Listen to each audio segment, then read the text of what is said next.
Hello friends, आज एक सच्ची कहानी से रूबरू कराऊंगा। बाबा साहब की एक सच्ची कहानी जिसे सुनकर आप सोचने पर मजबूर हो जाएंगे कि एक व्यक्ति के अंदर इतना दिमाग कैसे हो सकता है। कोई महापुरुष इतना दृढ़ निश्चय वाला कैसे हो सकता है। मैं चाहूँगी आप इस वीडियो को पूरा देखें। जब बाबा साहब पहली बार लंदन से बैरिस्टर बनकर भारत वापस लौटे, जब उन्होंने कोर्ट के अंदर, कचहरी के अंदर कदम रखा, तो कोर्ट के अंदर जितने भी वकील थे, सबने बाबा साहब को देखकर पहचान लिया कि वो वही है जो महार जाति का व्यक्ति है। और ये आज काला कोट पहनकर हमारे कचहरी के अंदर आ गया और बाबा साहब अंदर जाकर अपना ठिया ढूंढने लगे।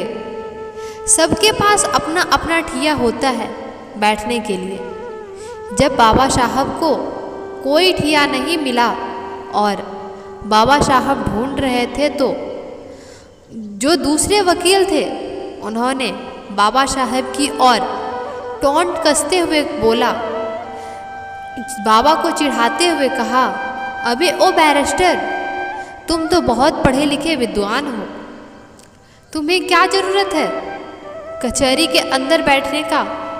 तुम कहीं बाहर भी अपना ठिया लगाओगे तो तुम्हारी दुकान चल जाएगी।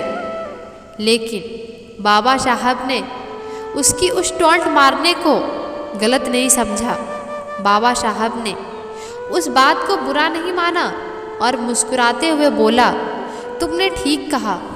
और बाबा साहब ने कचहरी के बाहर एक जगह जाकर अपना ठिया जमाया, वहाँ साफ सफाई कर वहाँ बैठ गए। तब बाबा साहब के पास छोटे मोटे केस आते रहे और रोजी रोटी चलती रही। हल्का फुल्का बिजनेस बढ़ा, कारोबार बढ़ा। और उसी दौरान एक सेठ और सेठानी, जिसका इकलौता बेटा था, उसको फांसी की सज़ा सुनाई गई थी। उस सेठ और सेठानी पूरी मुंबई में कोई ऐसा वकील नहीं छोड़ा जिसके घर वो ना गए हो। जिसके पास भी जाते और जिसको भी फाइल दिखाते अपने बच्चे की, वो मना कर देता कि आपका बच्चा नहीं बच पाएगा। उसने बहुत पैसा खर्च कर दिया था उस सेठ ने, और वह सेठ वकील ढूंढता ढूंढता पूरा मुंबई को खंगालता हुआ उसी कचहरी के अंदर पहुंचा जिसके बाहर बाबा साहब बैठे थे। दलितों के मसीहा भीमराव अंबेडकर बैठे हुए थे।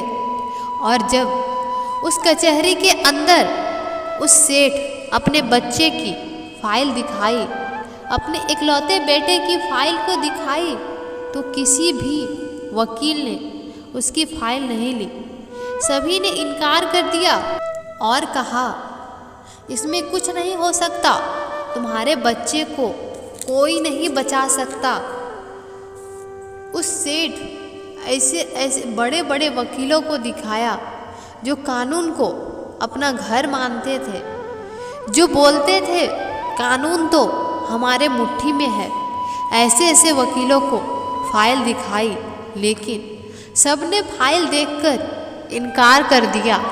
और उस कचहरी के अंदर जो भी वकील बैठे थे, उसने फिर से टोंट कसते हुए बोला,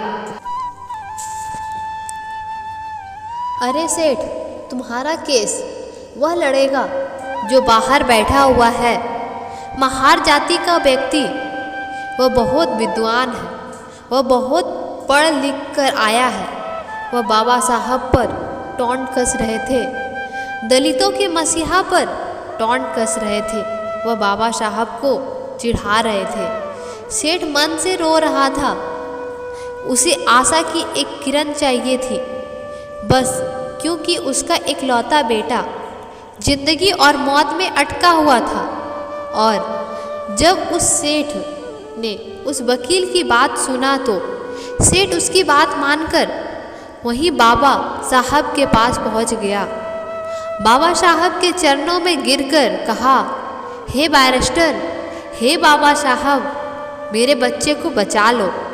तो बाबा साहब ने सेठ से कहा, उठो, मैं क्या कर सकता हूँ, मैं क्या मदद करूँगा तुम्हारी।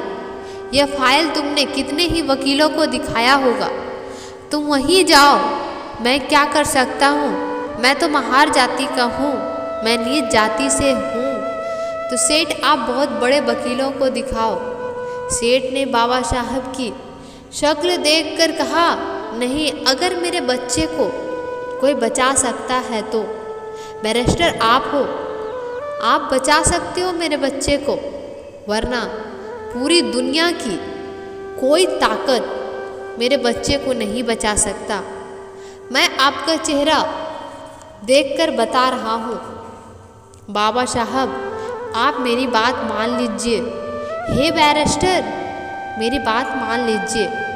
मैं तो एक बाप हूँ, मैं इस पीड़ा को सहन कर लूँगा, लेकिन जो उसकी माँ है, जब उसे पता लगेगा कि उसका बच्चा नहीं रहा तो वह भी उसके गम में मर जाएगी। मेरे घर से 2 अर्थियाँ उठेगी बाबा साहब, 2 अर्थियाँ उठेगी। मेरा इकलौता पूत है, मेरा इतना बड़ा कारोबार है, इतना बड़ा बिजनेस है, कौन संभालेगा, क्या करूँगा मैं इसका। जब बाबा साहब ने सुना कि उसकी माँ मर जाएगी तो बाबा साहब को वह बात याद आई जब बाबा साहब छोटे थे। बाबा साहब की माता भीमाबाई ने एक बात कही थी कि भीमा, अगर कभी ज़रूरत पड़े किसी निर्दोष की जान बचाने के लिए, अगर किसी अच्छे काम के लिए झूठ भी बोलना पड़े तो संकोच मत करना भीमा, संकोच मत करना। और बाबा साहब ने फाइल देखी और फाइल देखकर बोला, सेठ, यह बताओ, इससे पहले यह फाइल किसी और वकील को तो नहीं दिखाई। सेठ ने बोला, हे बैरिस्टर, यह फाइल दिखाई नहीं मैंने। इस फाइल पे इतना नोट खर्च किया कि किसी की आने वाली 3 पीढ़ियाँ भी कमा नहीं सकती जितना मैंने इस फाइल पे खर्च कर दिया है। बस आप मेरे बच्चे को बचा लीजिए। वह हाथ जोड़कर गिड़गिड़ा रहा था, बाबा साहब के चरणों में गिर रहा था। बाबा साहब के सामने हाथ जोड़कर खड़े थे। बाबा साहब ने उसकी पीड़ा देखकर कहा, जाओ सेठ, मैं तुम्हारे बच्चे का केस लड़ूंगा, जाओ। और जब बाबा साहब माने केस लड़ने के लिए तो वह सेठ बहुत खुश हुआ और उसने बोला, मुझे यकीन है बाबा साहब, मेरा बच्चा अब बच जाएगा। जिंदगी और मौत में बस 10 दिन का फासला था। फांसी को बस 10 दिन बचे थे। कचहरी लगी, अदालत लगा, कोर्ट लगी। कोर्ट के अंदर दोनों पक्षों के वकील आए। जब बात बोली गई तो जज बोला, अंबेडकर, तुम कुछ दलील देना चाहोगे? तब बाबा साहब ने बोला, नहीं जज साहब, आप अपना फैसला सुनाइए, मैं कुछ नहीं कहूँगा। सेठ ये सुनकर संकोच में आ गया।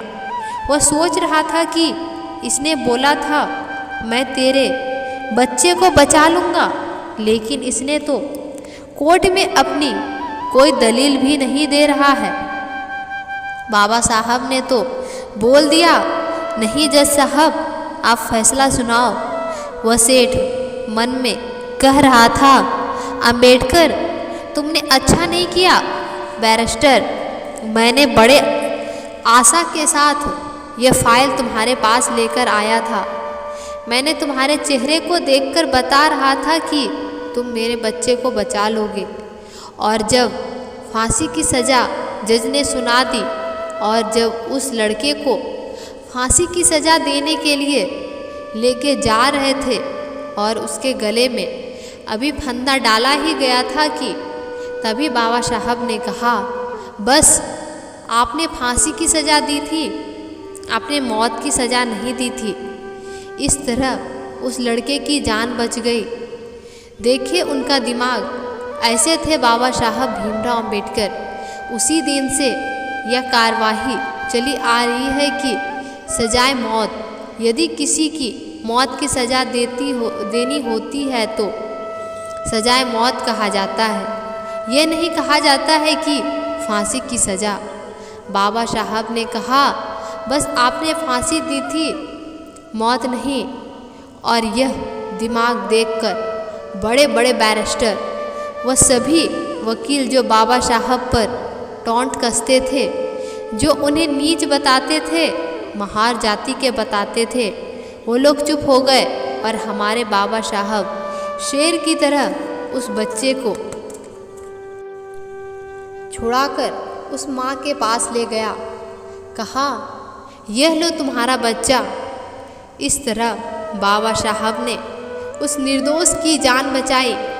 ऐसे थे बाबा साहब भीमराव अंबेडकर।